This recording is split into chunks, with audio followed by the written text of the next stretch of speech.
ancestors gave me gifts to read cards, predict and heal.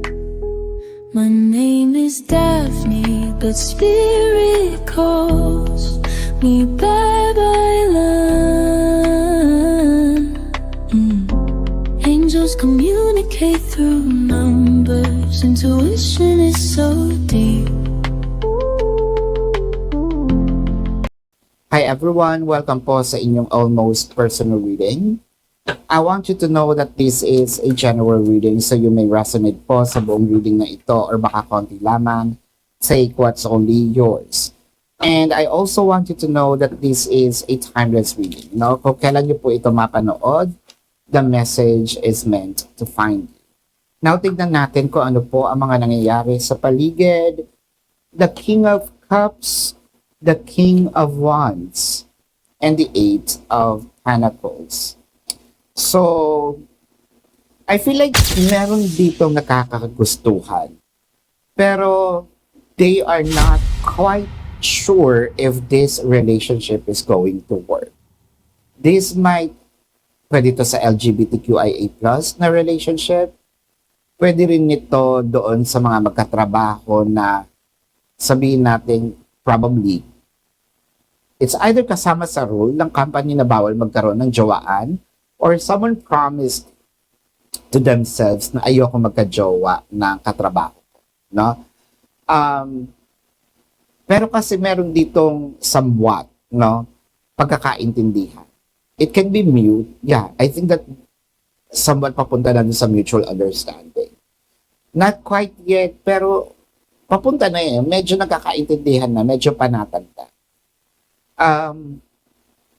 Pero parang medyo po, yung polarities ng ugali, nakikita natin dito.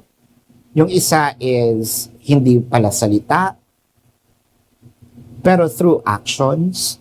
Yung isa naman, through actions, pwedeng kulang sa gawa, no?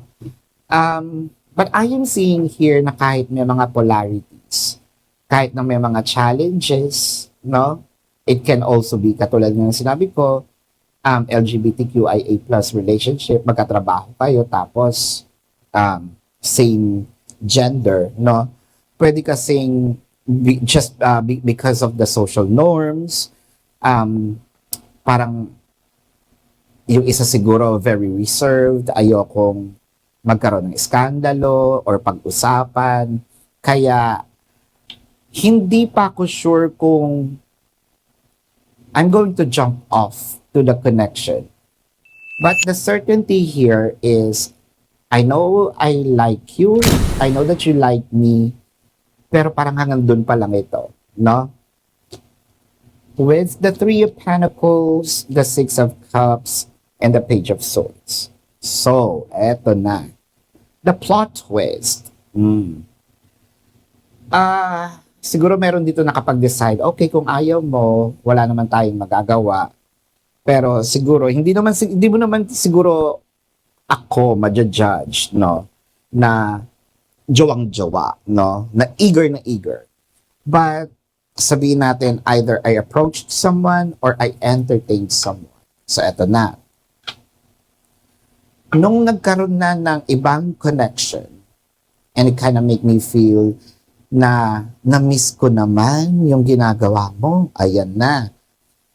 So, wala pa naman dito yung selos, pero I am somewhat naiinis kasi, parang yun na nga, selos, somewhat naiinis kasi ang energy dito is, I am observing you and what you're doing to that person should be mine. Ayan. Yung mga ngiti mo, which is dati ako nagpapangiti sa'yo, ako lang dapat nakakita niya. Or yung mga pagkikare mo dun sa person na yan, dati ginagawa mo sa akin. Namimiss ko yun. So, ayan.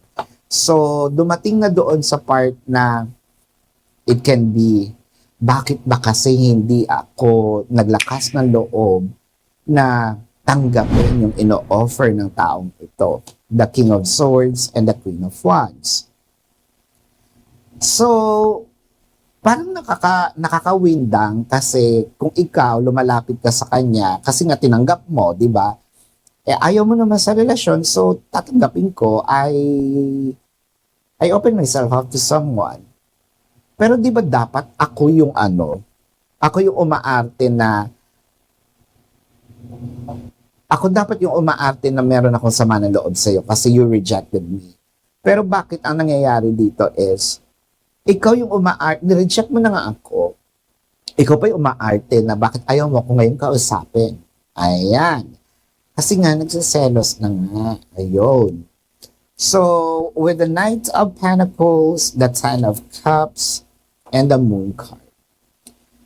So, parang ang inaantay nito, it's either, alam mo, may proper naman itong taong ito. Kasi, since you already open yourself up to someone, it's either meron na akong enlightenment so alam kong gusto kita.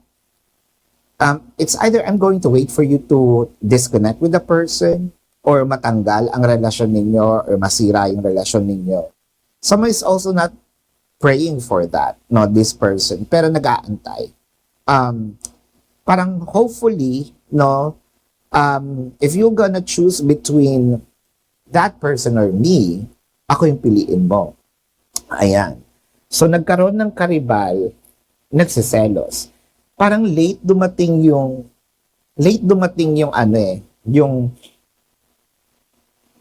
yung enlightenment na mahal kita. Or mahal pala kita. No? Late siya dumating.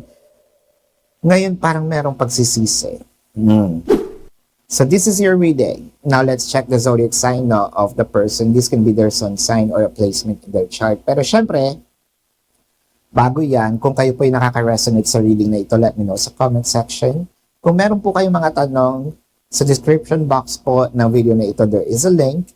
Click the link, you're gonna be routed to my website. Nandun po yung name, number, QR code, amount per question. Take advantage of the 4 questions plus 1 kasi discounted po iyon. And if you want to book a private reading, nandun din po siya. No? Now, let's check the zodiac sign of the person. This can be their sun sign or a placement in their chart. Siyempre, reading mo to. Lalabas din ang inyong zodiac sign or placement na yung chart. I'm seeing Pisces, Capricorn, Taurus, Scorpio, Libra, Virgo is here, Aquarius is here,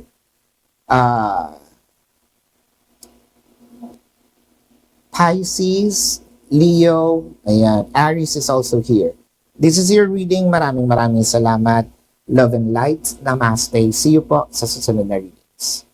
Goodbye.